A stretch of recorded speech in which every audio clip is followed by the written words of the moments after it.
ఆరోగ్యాభిలాషులైన ప్రేక్షక మిత్రులకు నమస్కారం. ఇంటి వైద్యం అనే ఈ చక్కని కార్యక్రమాల సిరీస్లో మనం ఆరోగ్యానికి సంబంధించి ఎన్నో విలువైన విషయాలు తెలుసుకుంటున్నాం.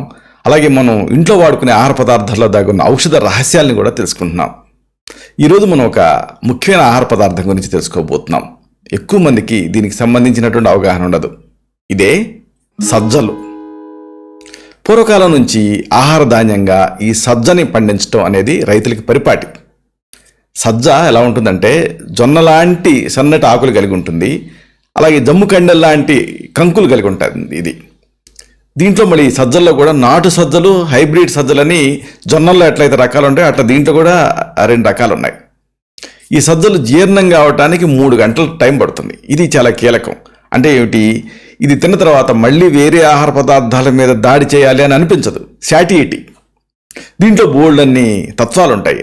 ఐరన్, వైటమిన్లు, మాంసకృత్తులు, పిండి పదార్థాలు ఇవన్నీ కూడా దీంట్లో చాలా సమృద్ధిగా ఉంటాయి.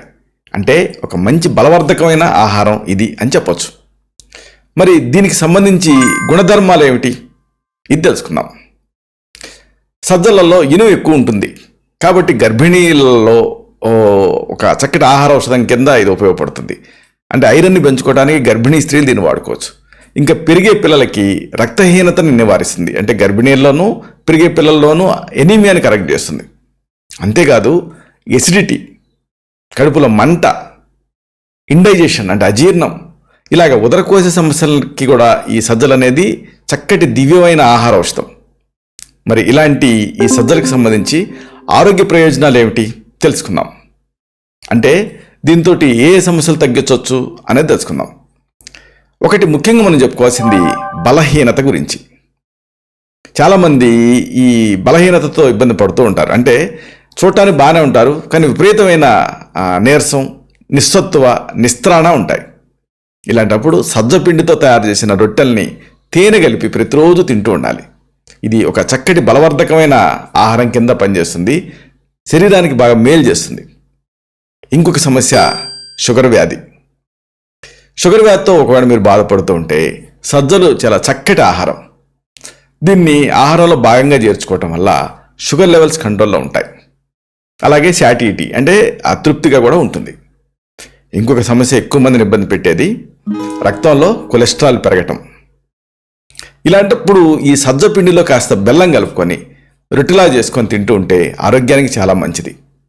ఇది సజ్జలు రక్తనాళాల్లో పెరిగిపోయినటువంటి కొవ్వుని కరిగించి రక్తం లోపల ఇలాంటి క్లాట్స్ ఇవి తయారవకుండా ప్రివెంట్ చేస్తాయి. అంటే ఇది కొలెస్ట్రాల్ని తగ్గించే తత్వం దీనికి ఉంటుంది. ఇంకొక సమస్య ఎక్కువ మందిని ఇబ్బంది పెట్టేది ఒబేసిటీ, స్థూలకాయం సమస్య. ఒకవేళ మీరు ఉండాల్సిన బరువు కంటే ఎక్కువ ఉంటే, ఓవర్ వెయిట్ ఉంటే, అప్పుడు ప్రతిరోజు మొలకెత్తించిన సజ్జల్ని తింటూ ఉండాలి. దీంతో మంచి ఫలితం ఉంటుంది. అంటే మామూలుగా సజ్జల్ని నానబెట్టి గుడ్లో గట్టిగా కడితే మొలకలు వస్తాయి. అలాంటి ఆ మొలకెత్తిన సజ్జలతోటి మీరు ఆహారాన్ని వండుకొని తింటూ ఉండాలి. ఇంకా మెయిన్గా పెరిగే పిల్లల్లో బలహీనత, ఈ సమస్యను కూడా ఈ సజ్జలు చక్కదిద్దుతాయి. ఎదిగే పిల్లలకి సజ్జలు మంచి దివ్య ఔషధం కింద పనిచేస్తుంది.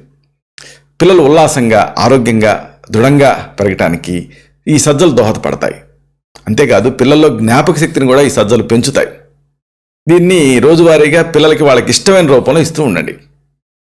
ఇంకొక సమస్య నరాల బలహీనత, అలాగే మొలల వ్యాధి, నిద్ర పట్టకపోవటం.